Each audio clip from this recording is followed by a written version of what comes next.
Welcome to our first Smilow Shares of 2024, celebrating Survivorship Month.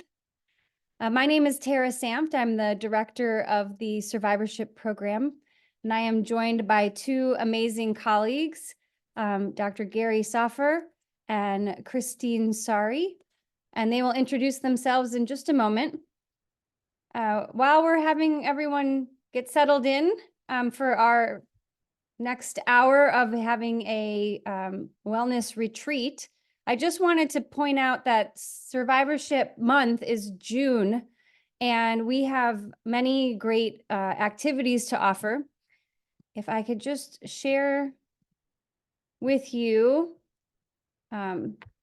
next week, we will have a session at the same time, also on Zoom, and it's called Chop and Chat with Max and Nat.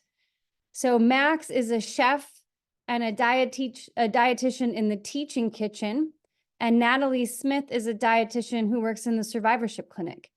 And they have a really wonderful program planned where they are going to make a recipe. They're going to send out the recipe in advance if you want to cook alongside them. And they're also going to be talking about nutrition in survivorship. So hopefully you'll join us next week at 6:30. For Chop and Chat with Max and Nat. Juneteenth is a holiday, and so we're going to observe that holiday, but the following Wednesday on June 26th, we will have our Smilow Shares series will end with the lifetime burden of cancer. This will feature talks about distress and post-traumatic growth by Kristen Clark Madrid, who's our licensed social worker in the survivorship clinic. Joanna Daddario will talk about sex, intimacy, and bone health. And Gabriel Cartagena will talk about male sexual health. And then Scott Capozza will talk about neuropathy. And each of these people are experts in their field, and they provide services at Smilow to address these issues. So if you find this interesting, I hope that you'll register and join us next week, and then again on June 26th. Okay, so I'm really excited for our first Smilow Shares of Survivorship Month today. We have Dr. Soffer and Christine Sari with us, and I was hoping that you guys might introduce yourselves and just say a little bit about what you do, and then I can lay out the agenda for the evening. Gary, would you like to go first? Sure. Hi, everybody. I'm Dr. Gary Soffer. I help run the integrative medicine program at Smilow, and we'll talk a little bit about what integrative medicine means. But I see patients for consults, and I'm looking forward to working with you on this retreat today. Christine? Hi, everyone. I'm Christine Sari. I'm a yoga therapist with Yoga Therapy Associates, which is a private yoga therapy group practice that works throughout Connecticut. We have 4 different locations. And I've also been privileged to have the opportunity to work with pediatric cancer patients and hematology patients at Smilow. So I'm really thrilled to be here and to offer a couple of practices that hopefully may be beneficial and inspire you to get a little movement, a little breath, and a little bit of peace of mind in your lives. Well, thank you both. And so lovely to all be together tonight. This is a little bit different than a normal webinar. And we are going to split this into 3 about 15-minute segments. Dr. Soffer will take us through a meditation. And then I will lead us through some expressive writing exercises. And Christine will follow that with a yoga session that can be either sitting or standing. And really just want to thank you all for being here tonight. And I hope that we can all bring an open heart and an open mind and just appreciate this community that we have together tonight for whatever it is you can do with us, however much you can give. We're just grateful that you're here. So Gary, I will take the screen share down, but did you need to say a few words about meditation first or before you lead us? I have a little PowerPoint. I was gonna give a little intro to what integrative medicine Okay, is, great. Perfect. and then we'll start with a meditation. All right. And Christina and I will stay on video so you won't feel alone while we do the meditation if that's preferable to you. That is perfect to me. Good. Just a word about integrative medicine because not everybody knows what it is. And when you're diagnosed with cancer, or when you've had even cancer, it's sort of this weed, and I want you to think about it as a weed. And we focus a lot on the weed when it comes up, and your oncologists are really good at dealing with that weed and focusing on that weed. But there's a whole other garden, right? There's a whole other garden that we need to think about. And what integrative medicine does so beautifully is it focuses on that garden. And how do we grow the flowers? How do we support a soil that doesn't support weeds anymore? And really, all it is the best of what kept people well for thousands of years, and bringing it into what keeps people well now and bringing them together. And my only goal is just to make you feel better, to make you feel well, whatever that means for you, and wherever we reach together with that. But it also allows you to participate in your care and play a bigger role and not just sit back, because I think so many of you want to feel that, to feel some ownership over your own care and your own health. And so that can mean meditation and yoga for some people, it can mean diet and exercise for other people. And if you want to learn more about what we do at Smilow, just get on our website and we'll get you on the weekly email, and you can sign up for a consult too.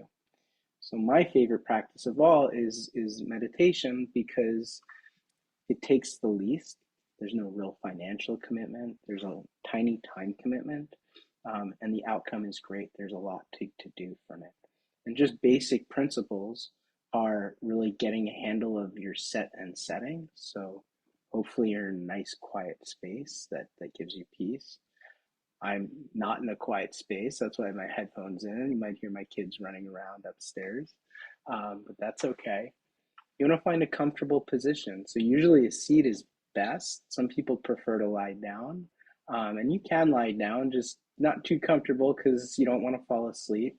It's not the end of the world if you fall asleep, but you really want to be present in that moment. And then a time and a timer, and I'll be your timer today, but there's nice apps like a time and a timer if you decide to do this on a more regular basis. And so what our seat should look like should really be something comfortable. We like to say a dignified posture, so our backs are straight, not too loose, not too tight. Just a comfortable seated position. I don't want you to really rest your back up against the chair, so if you can sit forward a little bit, that's great. And sort of like a little string is just tugging at the crown of your head, so you can just sit a little bit upright. It's good to have the tongue on the roof of the mouth. Most people don't know what to do with their tongue for some reason. And your hands can be on your lap or in a position if you're familiar with the position. So meditation is not that complicated. It's really just simply about paying attention. And that's all we're going to do today. We're going to pay attention. We're going to pay attention to our body. And so you can use breath, and we'll use breath today. You can use mantra. We won't really use mantra. And you can use some guidance. And I'll give you some guidance today. But this is going to be a meditation that you can walk away with, that you don't have to have me guiding you the entire time. So it's a little bit of all of them, and I think that's a really good place for us to start. So the meditation that we're going to do today is called a three-part breath. And the three-part breath meditation comes from the yogic tradition. It's also called Dirga Pranayama. And what we do is we just focus on different parts of our bodies. There's different parts of our bodies that move as we're breathing. So our stomach, our rib cage, and our chest, right by our collarbones. And that's why it's called a three-part meditation, because it involves our stomach, our rib cage, and our chest, our clavicles. And so you can sort of see this picture. And so when you're ready, sit in that position that I mentioned. Sit in a comfortable position and close your eyes. We're going to take a moment to just ground ourselves, to settle into our bodies. And I just want you to become aware of that connection between your body and the surface beneath you. Notice any point of contact, and just begin to allow yourself to fully relax into this support.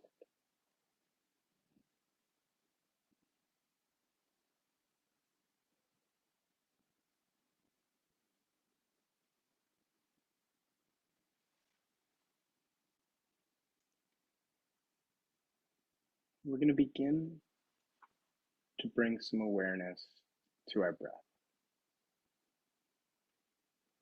I just want you to notice the natural rhythm of your breathing.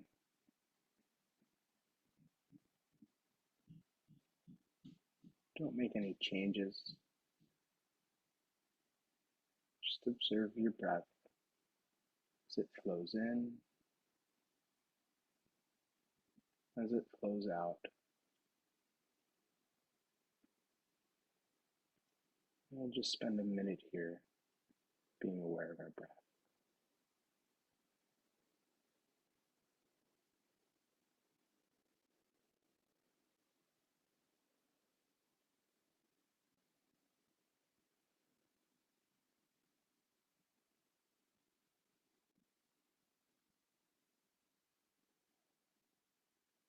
I want you to take your hand and place it on your belly.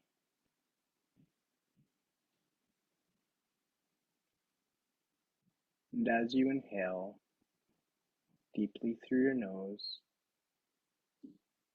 just feel your belly expand and filling with air, almost like a balloon.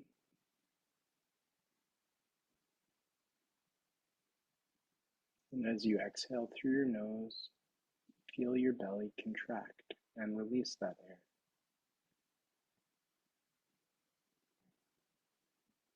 And we'll spend a minute continuing to breathe this way, focusing on the rise and fall of just your belly with each breath.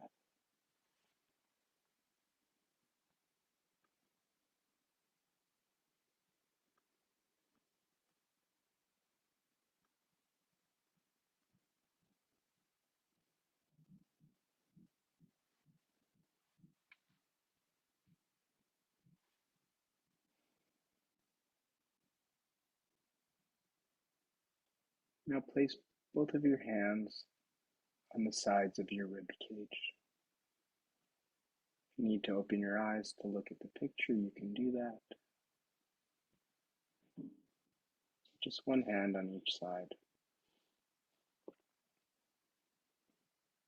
We're going to continue to follow our belly breath, but now we're going to incorporate the rib cage breathing. So as you inhale, first fill your belly with air, then expand your breath into your rib cage and feel your ribs widen and expand.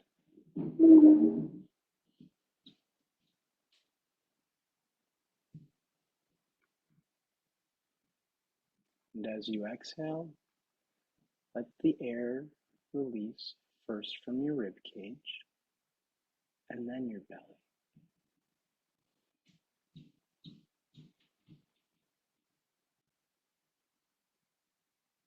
On inhale,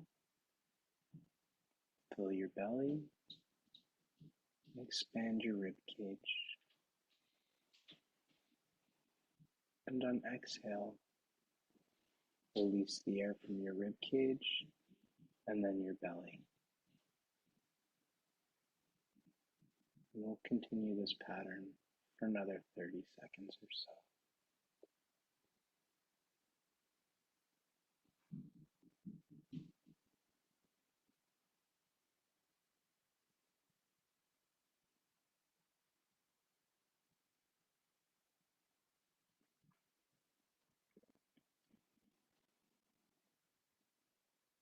Move your hands to your chest. Touch your thumbs to your clavicle, to your collarbones. Place them gently there. And inhale deeply, filling your belly first, then your rib cage, and finally your chest, allowing it to rise up.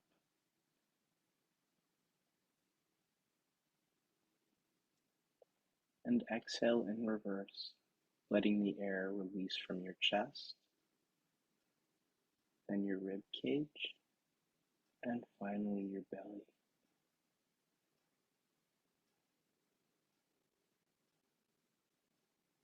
And then follow this 3-part breath.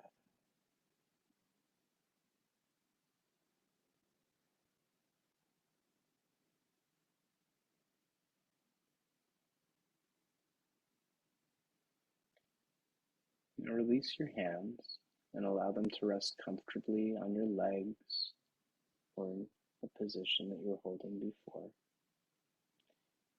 And continue breathing deeply in this 3-part pattern. Belly, ribs, chest as you inhale. Chest, ribs, belly as you exhale.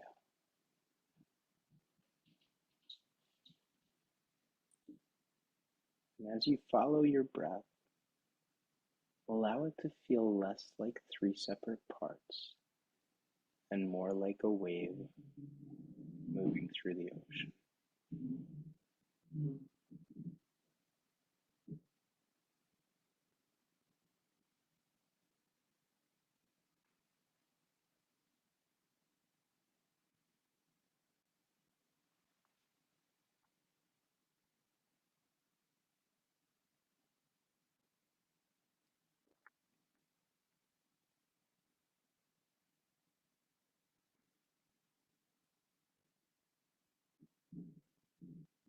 And gradually bringing your awareness back to the present moment.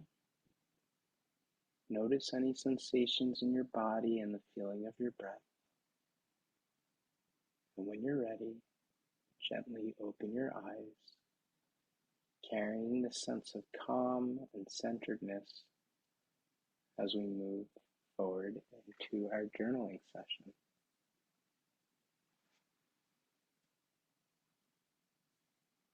Thank you, Gary. That was lovely. I will welcome any comments into the chat.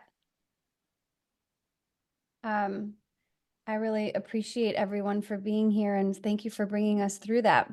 I am very relaxed and in the present moment. I'm going to share my screen. We will have time at the end for questions, but just to stay on time, I am going to share my screen and we're going to do some expressive writing. And so what you need for this activity is just a pen and any kind of paper at all. Expressive writing is something that has been used in medicine for at least many decades. And it's been shown to be helpful in many different kinds of chronic conditions, including things like irritable bowel syndrome, chronic pain, and recovering from trauma. And so this is just a very simple exercise. The purpose is to write whatever comes to mind. And the beautiful thing about expressive writing is it's really not something that we're going to invite each other to share tonight. It's really just for you. And so the idea is to write freely. Do not worry about penmanship, punctuation, spelling. And really it's just a way to get our thoughts down into paper, and sort of can transform a little bit how we feel about things in the act of writing it down. So with that in mind, let's go through 3 exercises, and I will be our timer. And I know Gary and Christine, you are welcome to write alongside me if you'd like. I will jot my own notes down, but I'm also going to be keeping time with the exercise. This first one is just a quick one, a quick couple of minutes where I'm going to read this and then we'll start the timer. So when there is a lot on your mind, sometimes the best thing you can do is write about it. Spend the next 3 minutes writing exactly what comes to your mind. Don't be afraid to let your sentences jump from topic to topic. This is a good way to get your feelings down on paper and clear your mind. So I will leave this prompt up and I'm going to set the timer and I will speak again when we hit that 3-minute mark.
Okay. Well, hopefully that got some of the initial thoughts out and now we can focus on 2 other prompts at about 5 minutes each. So this next prompt, I will read it. Have you experienced a defining moment in your life? What incident took place that changed the course of your life? How did you feel in the immediate aftermath of that moment? And how do you feel about that moment today? And you can write on any aspect of this that comes to mind for you that feels right. I'm going to set the timer for 5 minutes and I'll mute myself.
Okay. We'll wrap that one up. Stop. And I hope that was a nice reflection for you. This last prompt is very simple. And it can be anything that you want, but the prompt will be 5 minutes. And it says, write a letter to your former self. I will start the timer and let you think about that and do our last writing prompt tonight.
Okay.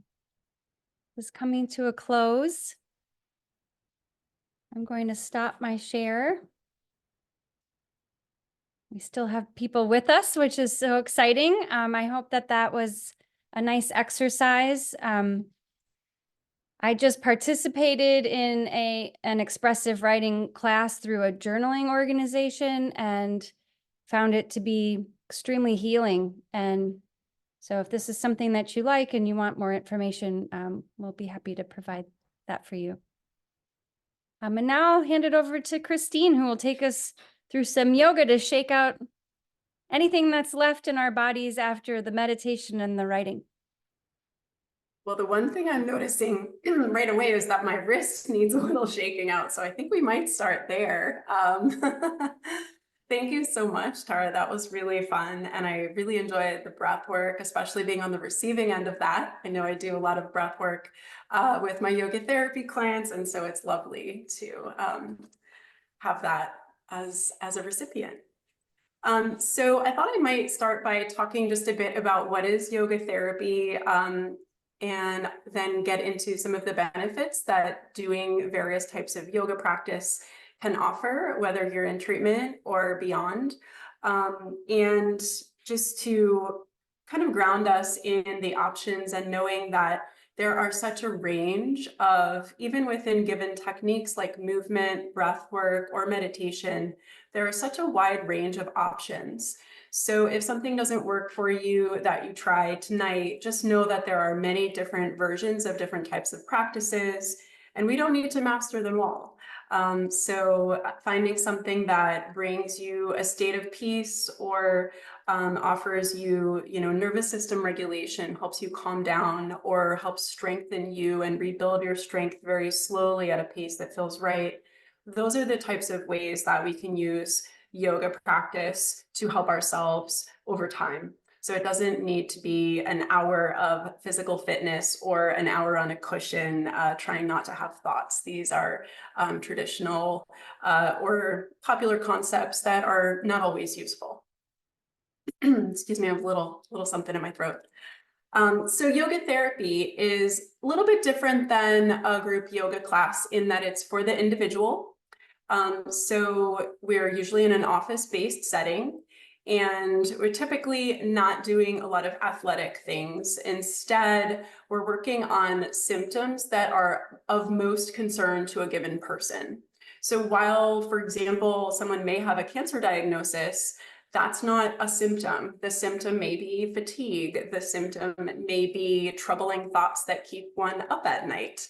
The symptom may change, symptoms may change, and there might be times when we're needing more restful, restorative work to support the immune system, and other times when we're needing to bring a little bit more energy into ourselves. And so we have various ways of using practices to address specific symptoms.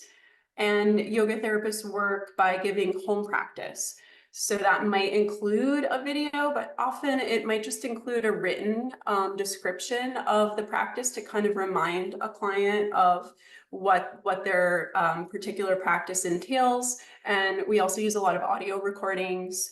So for example, if that 3-part breath were a practice that you were going to use on your own, you could use that recording from Dr. Soffer earlier and then become very familiar with that. And that might be the only practice that you use if it brings you a desired effect. So that would be kind of a yoga therapy approach at using practices to look at symptoms. And maybe the other thing that distinguishes yoga therapy from general yoga for wellness would be looking at the efficacy. So changing one thing at a time and then noticing after a given amount of time if it's shifted the symptoms at all. And that way we know if our practice is useful, and therefore it's easier to commit to spending a few minutes every day or multiple times per day engaging in practice, especially when we're not feeling our best and it can be harder to motivate, specifically with movement. So next, I'd like to just talk about some of the benefits of yoga practice. And when I say yoga, I mean both moving and breathing, just breathing, or various types of meditation, which could be done sitting, lying down, reclining in a chair. And we have all sorts of variations within those categories as well. So firstly, stress management is probably the biggest one. So having worked with families in the hospital, a lot of stress, both parents and children, and working with breath practices can help to change how the nervous system is reacting to stress. So we can change our state both in the short term and also over the long term. So we know through looking at research with breathing exercises that when they're practiced regularly over time as a regimen, they can actually change how the nervous system functions on a basic level.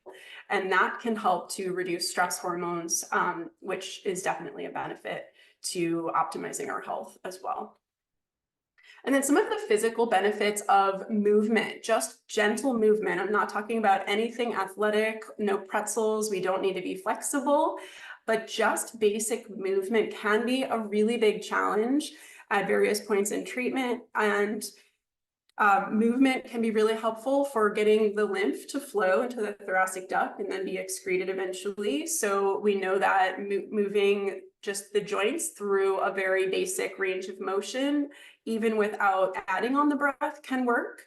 And then when we start to add on the breath, especially with belly breathing, also known as diaphragmatic breathing, we get that kind of internal pump of the diaphragm that can also help to move lymph. So that is something that only takes a couple of minutes. So that 3-part breath would be an ideal lymph protocol, even for just that.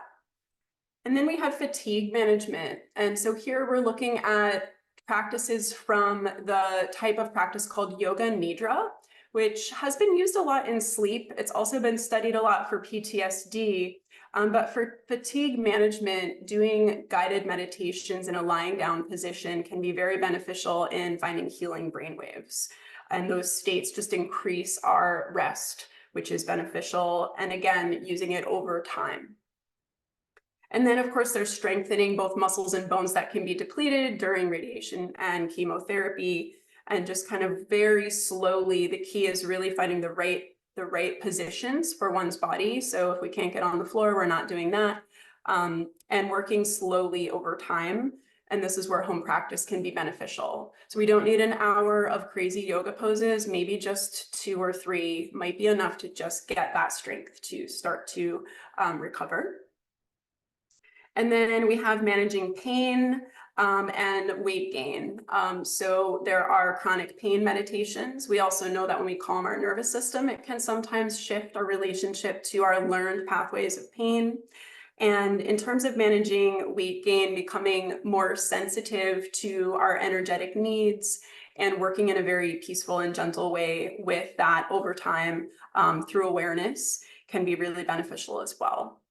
So if everyone at home is willing to get up out of your chair, if that's possible for you, I'm going to be demonstrating just a bit of fairly accessible practices. They may or may not work for you. We won't be doing anything lying down, but know that there are plenty of things that can be done on one's back.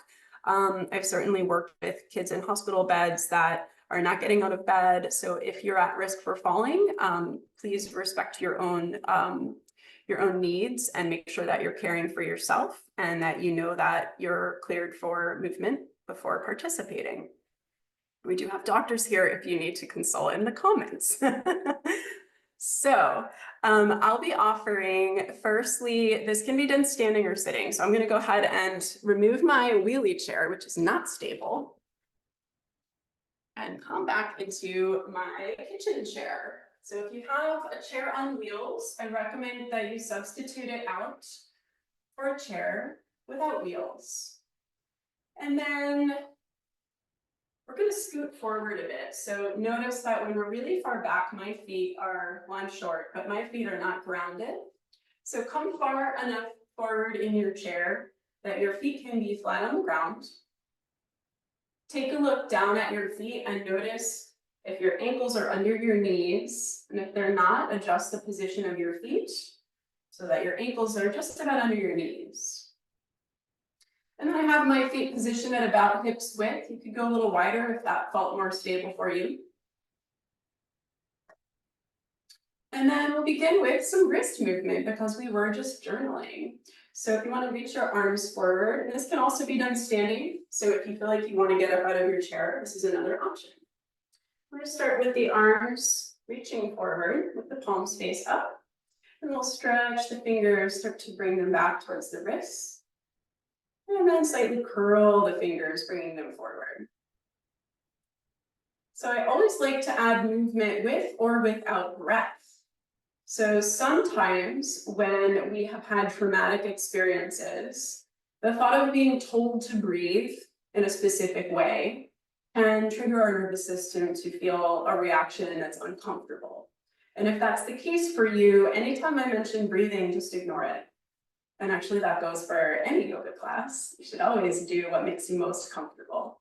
So for those that wish to try breathing, I will cue it, but just remember that throughout that you don't need to do the breathing. So we'll take a breath in here, and then a breath out, bringing the fingers in. We're gonna go ahead and curl those fingers to the shoulders.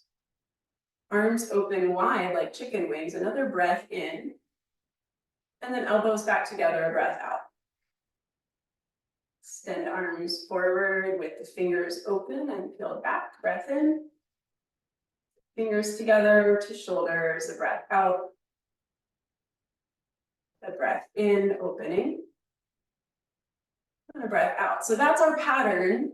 I'm going to invite both of our participants, Dr. Sanft and Dr. Soffer, to go a different speed than me, just to demonstrate that it is okay to go at the speed your breath wants to go. So if this is a little challenging to breathe this slowly, try speeding it up.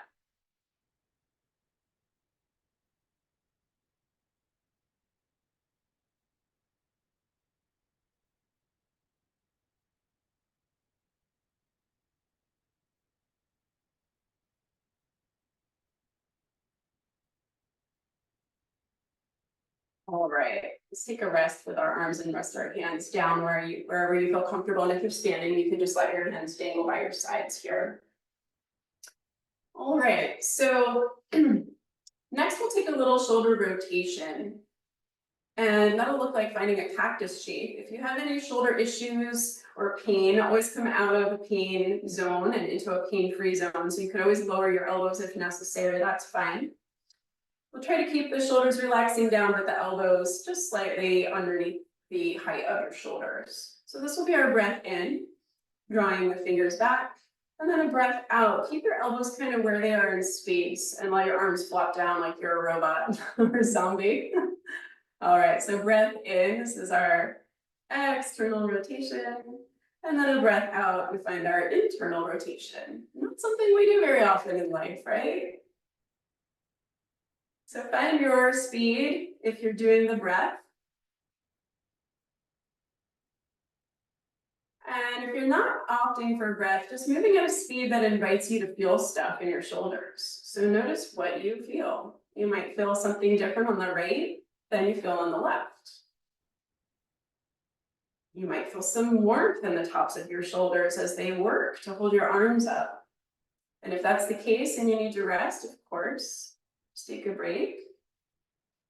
All right. So let's go ahead and let that go. And then we'll take a little bit of standing practice here, and I will demonstrate it seated as well. So if you don't feel comfortable standing, know that I'll be back in the chair in a moment. But if you do, I invite you to stand on up. And we'll find a mountain pose, which is standing with the feet at about hips width apart. Take a look down at your feet, maybe wiggle your toes. Lift your toes and spread them. Feel how that powers up the front sides of your legs. And then lower them back down, keeping that sense of stability as you almost press your feet down into the ground. From here, we'll lift the arms out to the sides and up, taking a breath in. You can come all the way up, or if that's not in your range, you decide how far your arms might lift. So sometimes people only want to come out this far, and that's okay as well. And again, we'll find our breath pattern. Breathe in as you lift your arms, and breathe out as you lower them.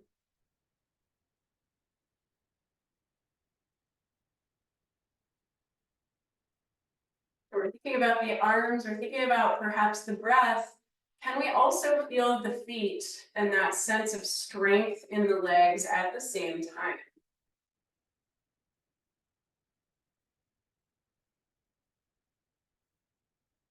One of the benefits of yoga practice is that it asks us to pay attention to various awareness points.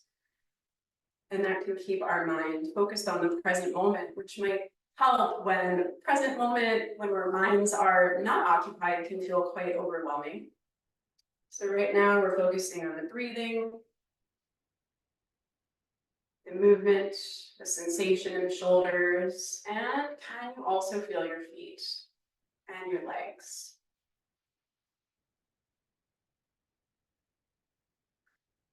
All right.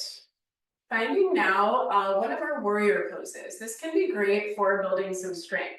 So from this mountain pose, you stay where you are, and I'm going to move to the side so that you can see. We'll take a step back. Doesn't need to be very far. And the back foot is going to angle outward at about a 45-degree angle. So pointing to about 10:30. If forward was noon. And so a lot of clients try to be too narrow, too close together in this step back. So if your feet are kind of too close together, we get really wobbly. So make sure you have a wide enough stance that you're pretty stable. Next, try bending and straightening your knee a couple times. You can either let your arms dangle down or put them on your hips. And I will demonstrate a version of this in the chair as well. Bending and straightening the knee. And we're going to bring the knee just to over the ankle, not past it. We don't want the knee to go forward of the ankle. So just stop and try to locate in space or with your eyes, knee over ankle. As you bend, you may feel some pressure, some muscular strength happening. Now, some of us may stay in movement, and others may choose to hold. So chair version of this would be to bring one leg out to the side. I'm going to keep it's more of a warrior two, but it's still really great for strength.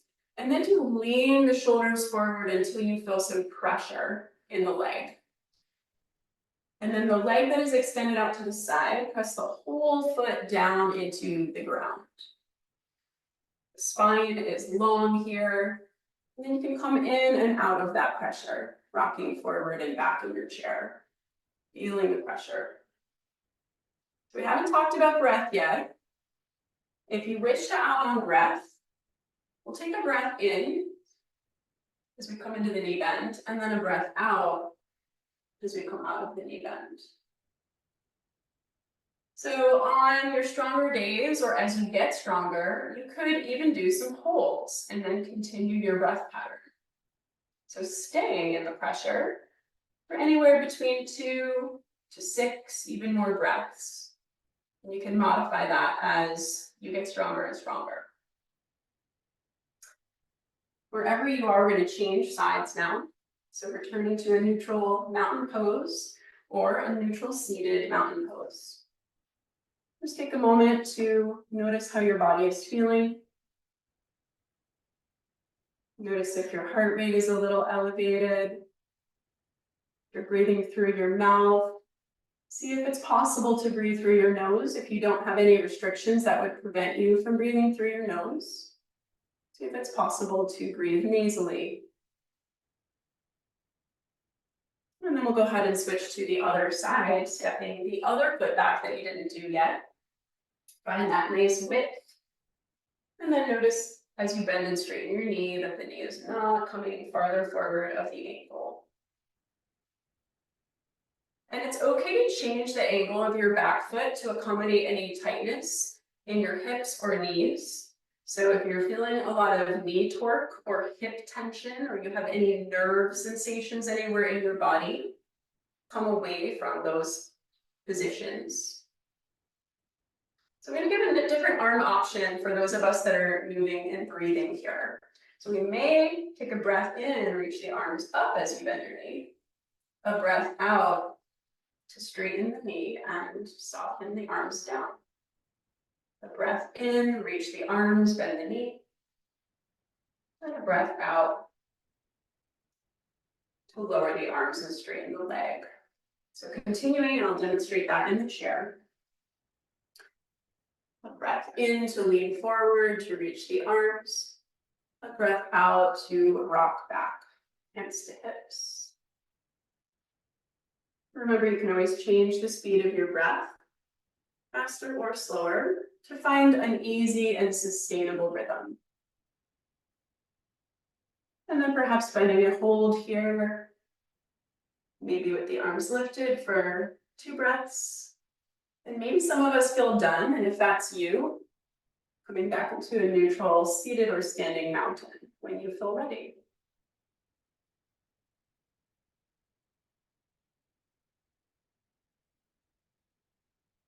All right, so even just with those exercises, sitting or standing and lifting the arms up and down, or trying the warrior one, options with or without breath, moving or holding to build for strength.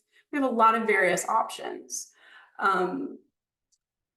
Another option I'd like to share before we close is a way of modifying a diaphragmatic or belly breath to change the energy that you may feel.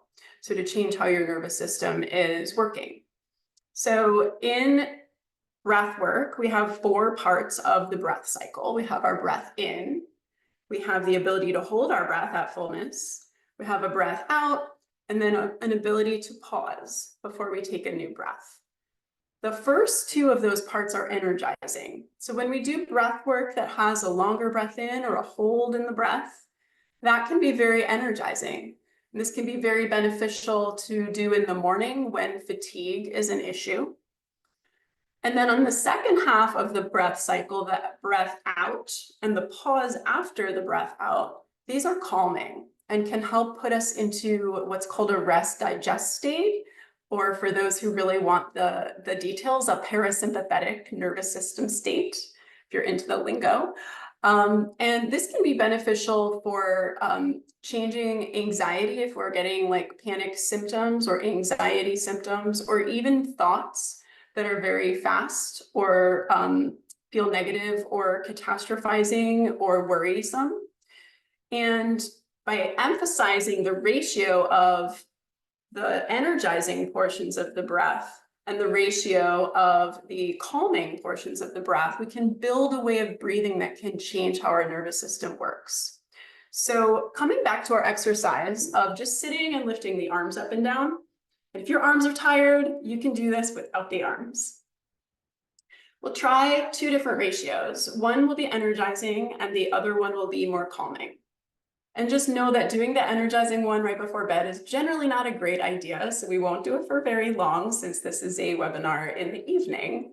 But if you are watching this at a later time, I recommend trying it in the morning. So we'll try taking a breath in, maybe a short breath hold, and then a breath out. Some people love counting with breath, others don't. But if you like counting, it might be a breath in of 4, hold for 4, and a breath out of 4. We'll just do 1 more of those or we're going to be up all night. A breath in of 4, 1, 2, 3, 4, hold, 2, 3, 4, and out, 2, 3, 4. So use this breath pattern with caution. It should be done in the morning. It should be done when having trouble getting out of bed, having trouble functioning in daily life due to just feeling very static, very heavy, very like brain fog kind of thing. And I recommend doing it if it's really an issue, maybe even twice, once in the morning, once in like before lunch would be the way that would be employed. Much more common is this second breath pattern, which is a 4-0-6-2. The 4 is the count of the breath in. We're not holding the breath at all. The 6 is the breath out, and the 2 is the pause. So So if you think about the ratio of the energizing to the calming, we have a 4:8 ratio. So the calming aspect of the breath is twice as long. And this is a breath that's been used quite a bit for managing anxiety. And this one can be done at night. So let's try it. We'll breathe in for 1, 2, 3, 4, out for 6, 5, 4, 3, 2, 1.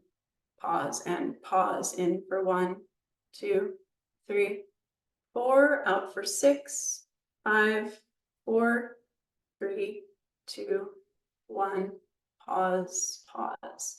So that may not have been the right speed for you. It probably was the right speed for very few of us. So we'll have to modify how quickly we count to make it sustainable and easy. Another thought is that the pause, if it feels forced or like you need an urgent breath, then just don't do the pause. And if you work with this technique over time, your body may shift its need, its tolerance to carbon dioxide, and over time that may change. So it's always important to prioritize ease and sustainability over any kind of fixed counting or speed. So we'll give you now just another bit of time to try the 4062 at your own speed.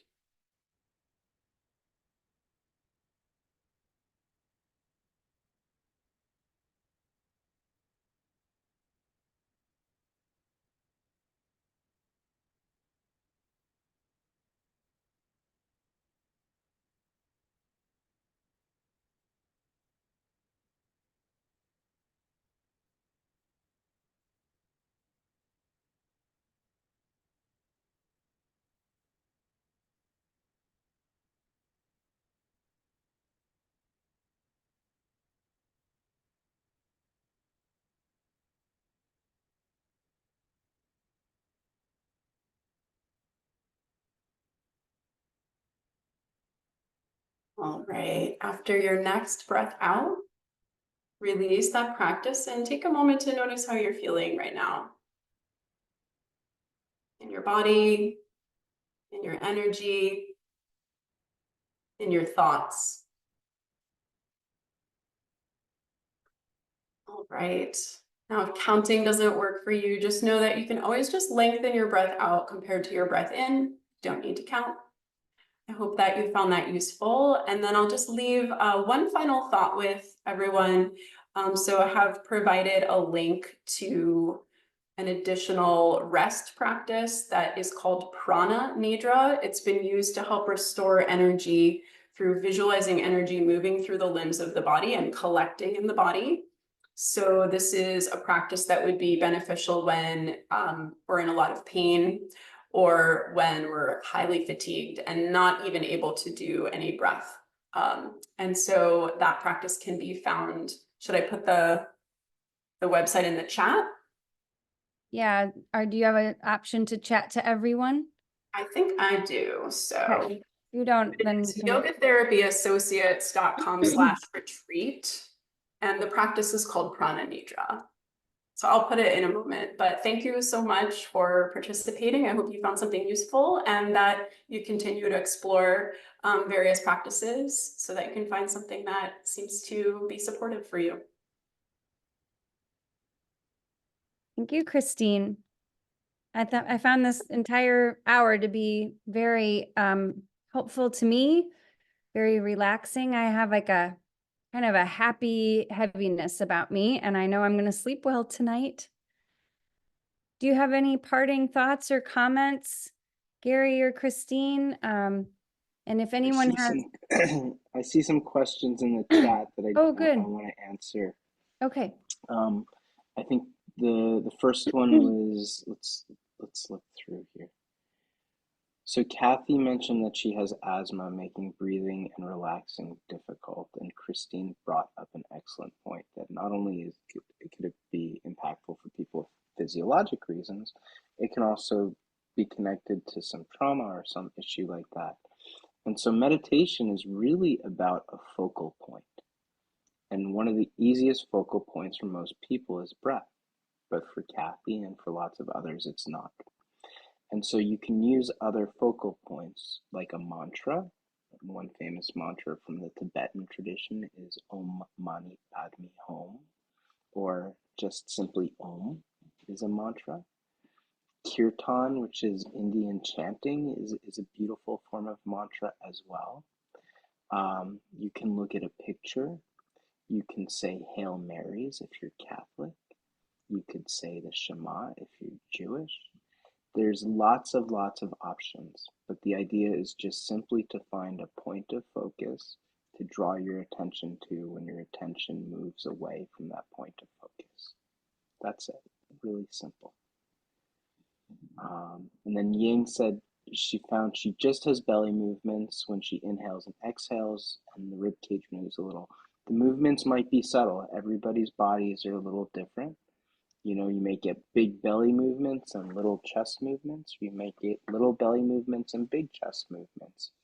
Again, the idea is just to notice those feelings, notice those sensations, and be aware of them. That's all.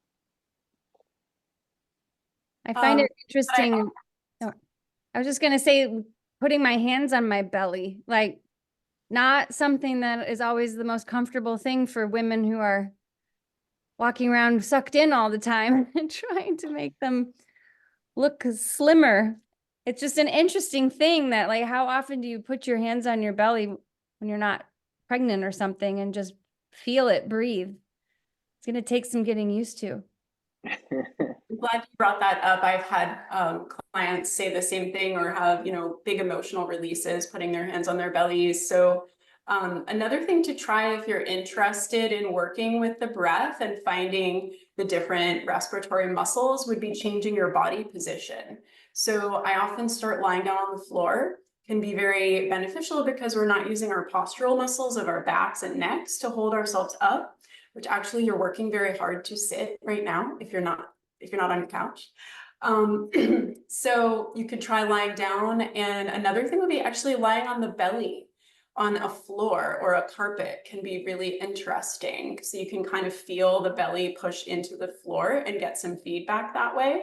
So that's another thought, is to just try changing the position of your breath work. And then as you get more familiar with the sensations of breathing into different parts of your respiratory muscles, you can change your position, and over time you'll gain felt knowledge of your breathing and where you're breathing into.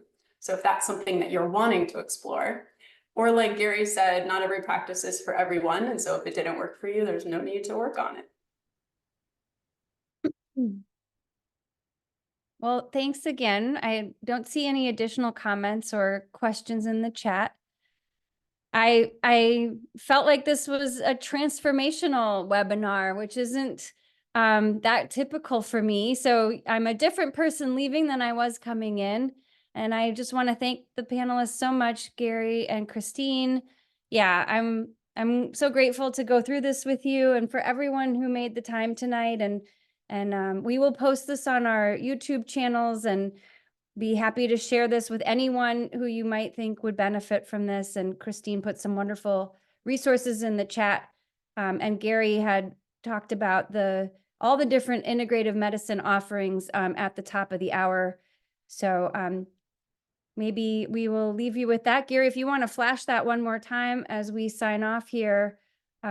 We will see you all next week for Chop and Chat with Max and Nat. And then in 3 weeks, we will talk about living beyond cancer. Thank you and have a wonderful night. Thanks, everyone. This was really, really wonderful. Appreciate both of you and everyone that attended. Great. Thank you all. Put it Thank in the you, chat. Tara, for putting All it right. together. Thank you. Really great. Talk to Bye, you. everybody. Have a good night. Bye-bye. Thanks.